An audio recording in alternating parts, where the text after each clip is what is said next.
যুক্তরাষ্ট্রে মাঝ আকাশে হেলিকপ্টার যাত্রীবাহী বিমানের সংঘর্ষ। যুক্তরাষ্ট্রের ওয়াশিংটনে মাঝ আকাশে সামরিক বাহিনীর হেলিকপ্টারের সঙ্গে যাত্রীবাহী বিমানের সংঘর্ষে এ পর্যন্ত ৪০ জনের মরদেহ উদ্ধার করা হয়েছে। মার্কিন সংবাদ মাধ্যম সিবিএস ও রয়টার্সের প্রতিবেদনে এ তথ্য জানানো হয়েছে।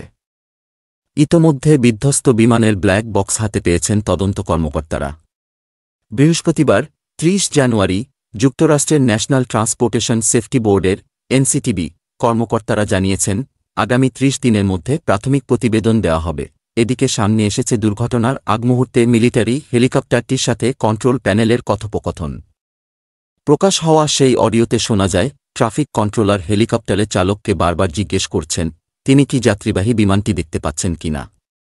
তবে অপর পাশ থেকে কোনো উত্তর শোনা যায়নি। উল্লেখ্য, গত বুধবার যুক্তরাষ্ট্রের স্থানীয় সময় রাত ৯টায় একটি সামরিক হেলিকপ্টারের সাথে সংঘর্ষে ৪৬ আরোহী নিয়ে বিধ্বস্ত হয় আমেরিকান এয়ারলাইন্সের যাত্রীবাহী একটি বিমান।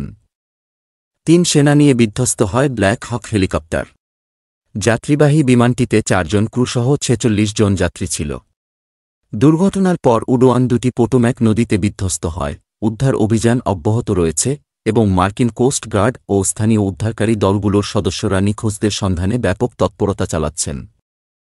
এ ঘটনায় মার্কিন প্রেসিডেন্ট গভীর শোক প্রকাশ করেছেন এবং দ্রুত তদন্তের নির্দেশ দিয়েছেন। এনসিটিবির পক্ষ থেকে জানানো হয়েছে, উদ্ধার করা ব্ল্যাক বক্সের বিশ্লেষণের মাধ্যমে দুর্ঘটনার প্রকৃত কারণ শনাক্ত করা হবে।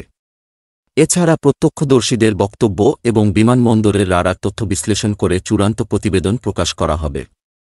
এই ভয়াবহ দুর্ঘটনায় নিহতদের স্মরণে দেশজুড়ে শোক পালনের ঘোষণা দিয়েছে যুক্তরাষ্ট্রের সরকার।